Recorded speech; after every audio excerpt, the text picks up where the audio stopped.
Hello दोस्तों, स्वागत है एक बार पुनः आप सभी का हमारे अपने YouTube channel Shiv coaching classes पर। तो दोस्तों आज की इस वीडियो हम क्लास 12 बायोलॉजी एनसीईआरटी में देखेंगे। देखिए कमेंट बॉक्स में कई सारे कमेंट आए थे कि सर वायरस क्या होता है। तो आज की इस वीडियो में हम वायरस की पूरी जो बेसिक जानकारी है वो आपको हम इस वीडियो में बताएंगे। तो देखिए दोस्तों सीधे वीडियो को स्टार्ट करते हैं। देखिए दोस्तों सबसे पहले तो वायरस शब्द जो होता है अपना, ठीक है दोस्तों। तो वायरस का मतलब क्या होता है, देखिए दोस्तों जो वायरस होता है तो वायरस या विषाणु जिसको हम हिंदी में बोलते हैं, तो विषाणु अथवा वायरस जो होते हैं दोस्तों ये अति सूक्ष्मदर्शी यानी ये इतनी सूक्ष्म संरचनाएं हैं। यानी हम बात करें तो जो वायरस होते हैं ये बैक्टीरिया की अपेक्षा काफ़ी छोटे होते हैं, ठीक है। तो ये अति सूक्ष्मदर्शी संरचनाएं हैं, ठीक है, जिनको हम केवल माइक्रोस्कोप से ही देख सकते हैं, ठीक है दोस्तों। और ये जो वायरस होते हैं तो देखिए क्या होते हैं, वायरस ये अथवा विषाणु जो होते हैं ये अति सूक्ष्मदर्शी रूपताएं संरचनाएं होती है, ठीक है दोस्तों, जो केवल लिविंग सेल में यानी जीवित कोशिकाओं में क्या करती है, गुणन कर सकती है, ठीक है दोस्तों। यानी जीवित कोशिकाओं में क्या करती है, ये फैलती है या गुणन कर सकती है तथा इनमें रोग उत्पन्न करने की क्षमता होती है, ठीक है दोस्तों। इनमें क्या होती है, रोग उत्पन्न करने की क्षमता होती है। अब देखिए दोस्तों इनमें क्या होता है, क्या कहा हमने कि विषाणु अथवा जो वायरस होते हैं दोस्तों ये अति सूक्ष्मदर्शी संरचनाएं होती है या रूपताएं होती है जो जीवित कोशिकाओं में क्या करती हैं, गुणन कर सकती हैं तथा इनमें रोग उत्पन्न करने की भी क्या होती है, क्षमता होती है। देखिए दोस्तों जीव विज्ञान की वह शाखा या बायोलॉजी की ऐसी शाखा या ब्रांच जिसके अंतर्गत हम विषाणुओं का अध्ययन करते हैं उसे हम क्या कहते हैं दोस्तों, विषाणु विज्ञान कहते हैं, ठीक है दोस्तों। क्या कहलाता है वह, जीव विज्ञान की वह शाखा जिसके अंतर्गत विषाणुओं का अध्ययन करते हैं उसे विषाणु विज्ञान या वायरोलॉजी कहते हैं, ठीक है दोस्तों। आपको ये याद रखनी है। क्या कहा हमने कि विषाणु जो होते हैं तो वायरस अति सूक्ष्मदर्शी संरचनाएं होती है जो जीवित कोशिकाओं के अंदर या लिविंग सेल्स के अंदर गुणन करते हैं यानी मल्टीप्लिकेशन करती है तथा साथ ही साथ इनमें रोग उत्पन्न करने की क्षमता होती है तथा जीव विज्ञान की ऐसी शाखा जिसके अंतर्गत हम वायरस या विषाणुओं का अध्ययन करते हैं उसको हम क्या कहते हैं, विषाणु विज्ञान या वायरोलॉजी कहते हैं, ठीक है दोस्तों।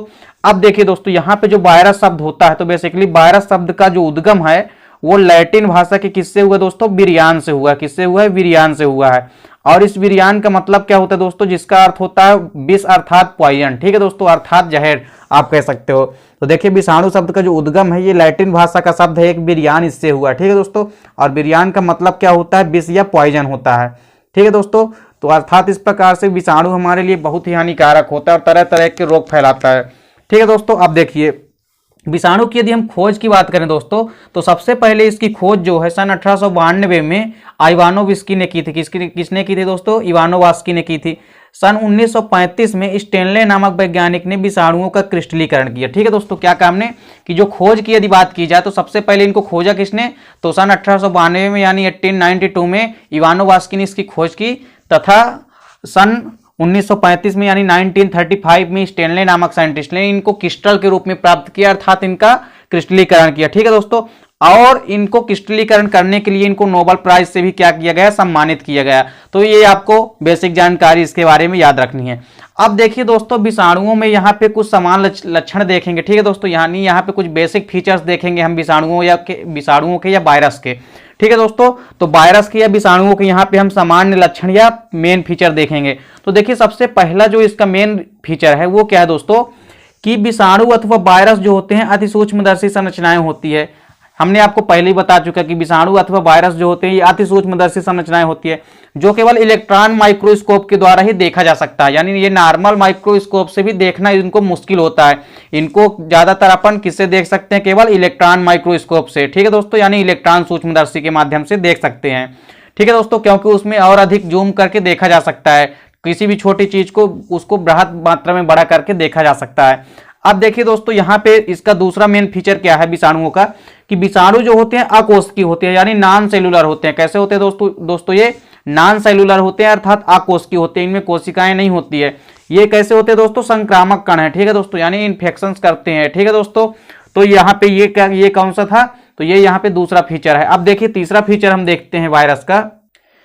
देखिए तीसरा फीचर क्या है दोस्तों, कि जो विषाणु या वायरस होते हैं ये जटिल इकाइयों का बना होता है, ठीक है दोस्तों, जिसे हम क्या कहते हैं, विरियांश कहते हैं तथा इन्हीं को विषाणु की आधारभूत इकाई कहते हैं, ठीक है दोस्तों। जो विरियांश होते हैं यही क्या होते हैं, वायरस या विषाणु की क्या होती है, आधारभूत इकाई या संरचनात्मक इकाई होती है, ठीक है दोस्तों।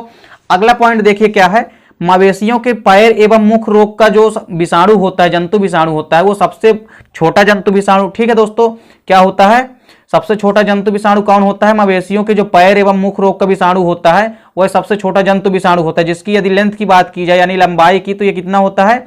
ये 10 नैनोमीटर होता है। ठीक है दोस्तों, कितना होता है? 10 नैनोमीटर होता है। तथा सबसे छोटा जो पादप विषाणु की यदि बात करें तो अल्फाफा मोजाइक विषाणु का होता है। ठीक है दोस्तों, तो सबसे छोटा जंतु विषाणु कौन सा होता है? तो मवेशियों के पैर एवं मुख रोग का विषाणु। ठीक है, ये कैसे, ये कितना होता है? ये 10 nm होता है यानी 10 नैनोमीटर होता है। तथा साथ ही साथ जो सबसे छोटा प्लांट वायरस है या प्लांट विषाणु है वह कौन सा होता है? अल्फाफा मोजाइक विषाणु का होता है। अगला पॉइंट देखिए दोस्तों क्या है, विषाणु में कोशिका द्रव्य एवं कोशिकांगों का क्या होता है? अभाव होता है। क्या कहा दोस्तों हमने कि विषाणुओं में क्या होता है? कोशिका द्रव्य एवं कोशिकांगों का क्या होता है? अभाव होता है।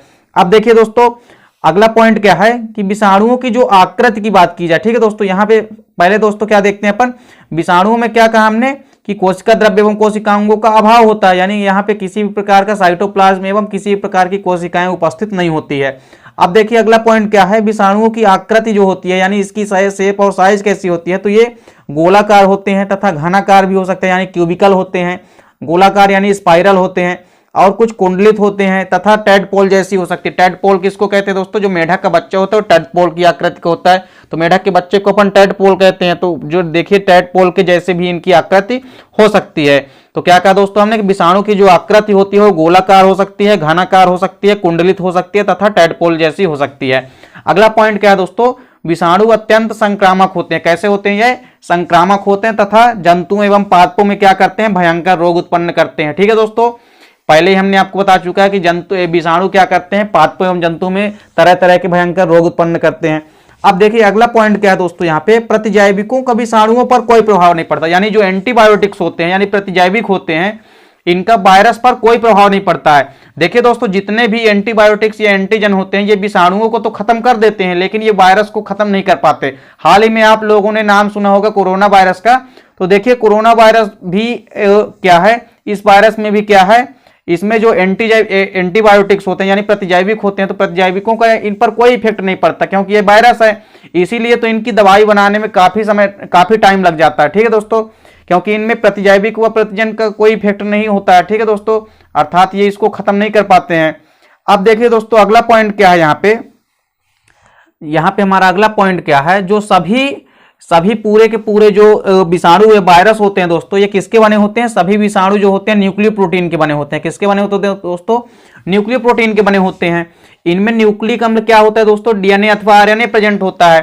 ठीक है दोस्तों, जो प्रोटीन आवरण से ढका रहता है, यानी इनमें न्यूक्लिक एसिड रहता है, आरएनए अथवा डीएनए होगा जो कि एक प्रोटीन आवरण से ढका रहता है। अर्थात जो हमारा विषाणु है वो किसका बना होता है? न्यूक्लियो प्रोटीन का बना होता है, यानी न्यूक्लिक अम्ल और प्रोटीन मिलके बने होते हैं। ठीक है दोस्तों, अब यहाँ पे देखिए दोस्तों, यहाँ पे देखिए अब हम विषाणुओं के जैविक गुण देखेंगे। ठीक है दोस्तों, विषाणुओं के क्या देखेंगे? जैविक गुण देखेंगे, यानी लिविंग प्रॉपर्टीज ऑफ वायरस। ठीक है दोस्तों, विषाणुओं के क्या देखेंगे? लिविंग प्रॉपर्टीज देखेंगे, यानी जैविक गुण देखेंगे। ठीक है दोस्तों, तो आइए देखते हैं। सबसे पहला जो विषाणुओं का जैविक गुण है वो क्या है कि विषाणु का एक निश्चित आकार एवं आमाप होता है। देखिए जैसे जैविक गुण होते हैं, ठीक है दोस्तों, जैसे जो जीवित होते हैं, जो सजीव होते हैं, उनमें क्या होता है? एक निश्चित आकार एवं आकृति होती है, तो उसी प्रकार से वायरस का भी एक निश्चित आकार एवं आमाप होता है।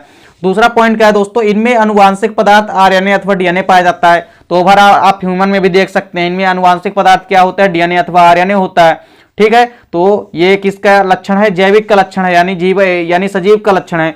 तो इनमें भी क्या होता है? अनुवांशिक पदार्थ प्रेजेंट होते हैं। इस प्रकार से विषाणुओं में क्या है? सजीवों के भी लक्षण है। ठीक है दोस्तों, अब देखिए इनमें उत्परिवर्तन पाया जाता है जो एक प्रमुख जैविक लक्षण है। देखिए इनमें उत्परिवर्तन यानी म्यूटेशन प्रेजेंट होता है। अब उत्परिवर्तन क्या होता है दोस्तों? किसी भी व्यक्ति के या किसी भी जीव के अनुवांशिक जो गुण होते हैं या जेनेटिक कैरेक्टर होते हैं, तो उनमें अचानक कोई चेंजेस आते हैं, तो अचानक हुए ऐसे चेंजेस को हम म्यूटेशन या उत्परिवर्तन कहते हैं। ठीक है दोस्तों, तो इनमें क्या होता है? उत्परिवर्तन या म्यूटेशन पाया जाता है। ठीक है, अगला पॉइंट क्या है दोस्तों? ये ताप एवं रासायनिक पदार्थों के प्रति क्रियाशील होते हैं, यानी एक्टिविटी दर्शाते हैं। किसके प्रति? टेम्परेचर और रासायनिक यानी केमिकल मटेरियल्स के प्रति, यानी रासायनिक पदार्थों के प्रति। अब देखिए दोस्तों, विषाणुओं के कुछ नॉन लिविंग प्रॉपर्टीज भी हैं, यानी विषाणुओं के कुछ निर्जीव लक्षण भी हैं। ठीक है दोस्तों, तो इनमें से प्रमुख क्या है? देखिए पहला क्या है? इनमें श्वसन क्रिया नहीं पाई जाती है। देखिए विषाणु में किसी भी प्रकार की श्वसन क्रिया नहीं पाई जाती है। ठीक है, यानी रिस्पायरेशन सिस्टम का इसमें क्या होता है? अभाव होता है, यानी एब्सेंट होता है। अगला क्या है दोस्तों? अगला पॉइंट है विषाणुओं को रबड़ के रूप में प्राप्त किया जा सकता है। विषाणुओं को रबर यानी रबों के रूप में प्राप्त किया जा सकता है, अर्थात इनको दोस्तों इनका क्रिस्टलीकरण किया जा सकता है। ठीक है दोस्तों, अगला पॉइंट क्या है, ये कोशिकीय नहीं होते हैं। ठीक है दोस्तों, अर्थात ये अकोशिकीय होते हैं। ये जैसे निर्जीव भी क्या होते हैं, अकोशिकीय होते हैं, तो ये भी कैसे होते हैं, विषाणु भी क्या होते हैं, अकोशिकीय होते हैं। अकोशिकीय, ठीक है दोस्तों, अकोशिकीय होते हैं अर्थात कोशिकीय नहीं होते हैं, अर्थात इनमें कोशिका भित्ति, सेल वॉल तथा कोशिका कला यानी प्लाज्मा मेम्ब्रेन तथा कोई केंद्रक द्रव्य यानी साइटोप्लाज्म आदि नहीं पाए जाते हैं। ठीक है दोस्तों, क्या क्या याद रखना है आपको कि ये कैसे होते हैं, ये अकोशिकीय होते हैं अर्थात कोशिकाएं इनमें नहीं प्रेजेंट होती है, अर्थात इनमें कोशिका भित्ति, कोशिका कला एवं कोशिका द्रव्य आदि का अभाव होता है। ठीक है दोस्तों, अगला पॉइंट क्या है यहाँ पे, अब देखिए यहाँ पे एक चीज याद रखनी है दोस्तों, हमने आपको क्या बताया कि इनमें कुछ सजीवों के लक्षण भी पाए जाते हैं वायरस में तथा कुछ लक्षण किसके पाए जाते हैं, निर्जीवों के। तो इस प्रकार से दोस्तों वायरस में सजीवों व निर्जीव दोनों के लक्षण पाए जाते हैं। तो यहाँ पे आप देख भी सकते हैं कि विषाणुओं में सजीव व निर्जीव दोनों के लक्षण पाए जाते हैं, इसलिए इन्हें सजीव व निर्जीव के मध्य की कड़ी कहते हैं। ठीक है दोस्तों, तो विषाणुओं को हम सजीव व निर्जीव के मध्य की कड़ी कहते हैं दोस्तों, क्योंकि इनमें सजीव व निर्जीव दोनों के लक्षण पाए जाते हैं, यानी लिविंग और नॉन लिविंग दोनों के कैरेक्टर मौजूद होते हैं। तो इस प्रकार से दोस्तों उम्मीद करता हूं कि वीडियो आपको अच्छी लगी होगी। ठीक है दोस्तों, तो यहाँ पे हमने वायरस की पूरी जो बेसिक जानकारी थी आपको दी है। तो दोस्तों यदि वीडियो आपको अच्छी लगे तो आप लाइक और कमेंट कीजिए, साथ ही साथ अपने दोस्तों को भी शेयर कीजिए। मिलते हैं दोस्तों नेक्स्ट वीडियो में, तब तक के लिए जय हिंद, वंदे मातरम।